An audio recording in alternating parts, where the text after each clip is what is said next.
Picture this. We're in the year 616, right in the dusty streets of Mecca.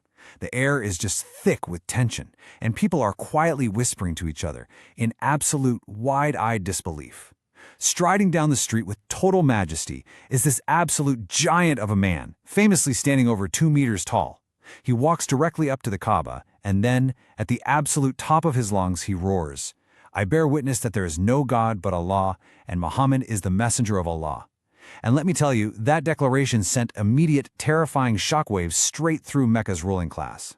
And man, it left the city's elites absolutely stunned, like jaw on the floor shocked. Why? Because the guy shouting those words was none other than Umar Ibn Al-Khattab. Just hours prior, this very same man was on a deadly self-appointed assassination mission to wipe out this new faith once and for all. So the question we really have to ask, and the one that totally hooks us right into the core of this history, is how? How in the world did a man on a deadly mission suddenly shift the power balance of an entire city in a single afternoon? Well, let's dive right into it. Welcome to This Explainer. Today, we're going to analyze one of the most dramatic psychological and political turning points in history, the transformation of Umar from a fierce enemy of early Muslims into their absolute fiercest protector. We're going to look closely at his personality to understand exactly how the very traits that made him a terrifying oppressor were perfectly redirected to make him a legendary shield of justice. All right, let's set the stage with Section 1, Mecca's Climate of Fear. To truly appreciate the scale of this shift, you have to understand the incredibly high stakes at the time. Notice the stark contrast here. On one side, you've got the loud, aggressive dominance of the Mecca ruling class. They operated totally out in the open at the city council, plotting, intimidation, imprisonment, and literal torture. But on the flip side, the early Muslims were living this terrified, highly secretive existence. They had to hide their faith, their gatherings were entirely underground to avoid detection, and their preaching, well, it was done in hushed whispers. To speak up was literally risking your life. And the main guy enforcing that terrified silence? That was Umar. Let's break down his pre-conversion persona, because it's super important for understanding his mindset later. Umar was the head of the Banu Adi clan. With his giant 2-meter stature, he was a physically intimidating presence, literally an invincible regional wrestler. But here's the crucial psychological detail you can't miss. Umar wasn't just some mindless brute. He was deeply, fiercely protective of his nation's unity. In his mind, this new religion was fracturing families and destroying his people. So he took it upon himself to brutally torture converts, which earned him the pretty dark nickname, the Cruel. He genuinely, honestly believed he was doing the right thing to protect his society. Which brings us to Section 2, Cracks in the Armor. But, human psychology is almost never that simple, is it? Even the toughest fortress has cracks in its armor. Let's look at the hidden compassion and intellect buried beneath Umar's tough guy exterior, starting with a surprisingly intimate anecdote. The oppression in Mecca had gotten so bad that some Muslims were actually fleeing to Ethiopia. One day, Umar stumbles across a woman named Layla and her husband Amir as they're literally packing their bags to escape. Layla boldly looks at Umar and tells him they're leaving specifically because of the torture he and the others inflicted. And, instead of getting angry, Umar's voice softens. He just looks at her and says softly, "May Allah help you all." His heart, it turned out, was getting utterly exhausted from all the cruelty he was dishing out. The guilt was quietly softening him up. And his intellect was being seriously challenged too.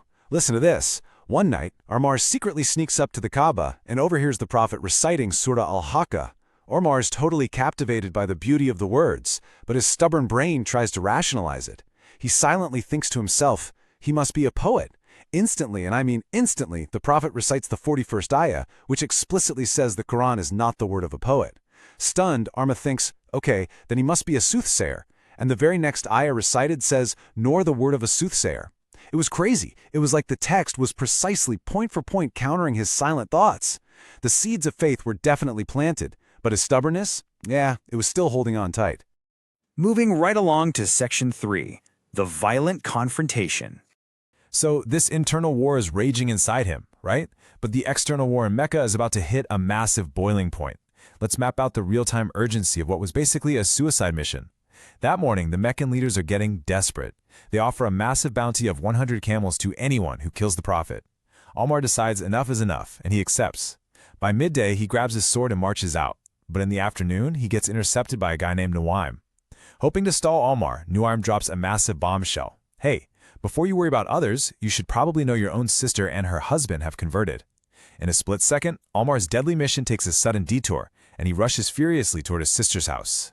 He bursts furiously into his sister Fatima's house and catches them secretly reading from pages containing Surah Taha.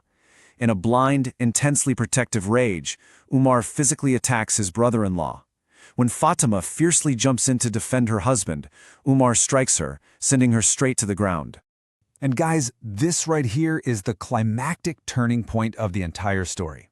Umar looks down and sees blood on his own sister's face. But instead of cowering in fear, Fatima looks right back up at him with absolute fearless defiance and declares, "I left your gods, I reject Lot and Uzza, do as you wish."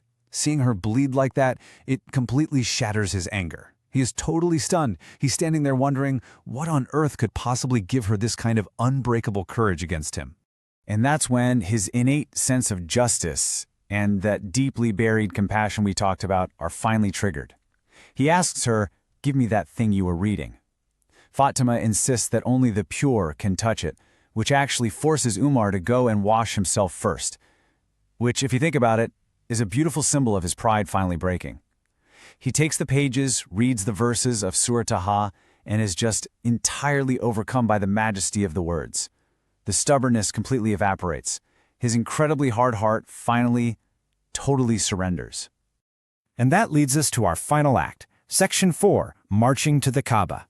So what actually happens when a guy with Umar's intense, unyielding personality switches sides? Well, the emotional payoff is massive. He perfectly redirects his fierce protectiveness from opposing the faith to defending it. He immediately demands, "Tell me where the messenger of Allah is." He urgently rushes to the secret house where the believers are gathered. When they see him standing at the door with his sword drawn, they are terrified, but the Prophet lets him in. Umar declares his faith right then and there, and the room, it literally erupts. The believers' initial terror instantly turns into a deafening, echoing chorus of Allahu Akbar, ringing out into the streets, because having Umar on your side meant you simply didn't have to be afraid anymore. Now, the really crucial takeaway here is how Umar's personality traits immediately changed the entire dynamic.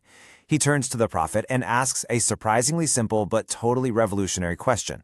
Why are we still hiding? He swears that he will go to every single gathering fearlessly and declare his faith out in the open. He took his bold, unyielding personality and used it to permanently change the rules of engagement in Mecca, a real game changer.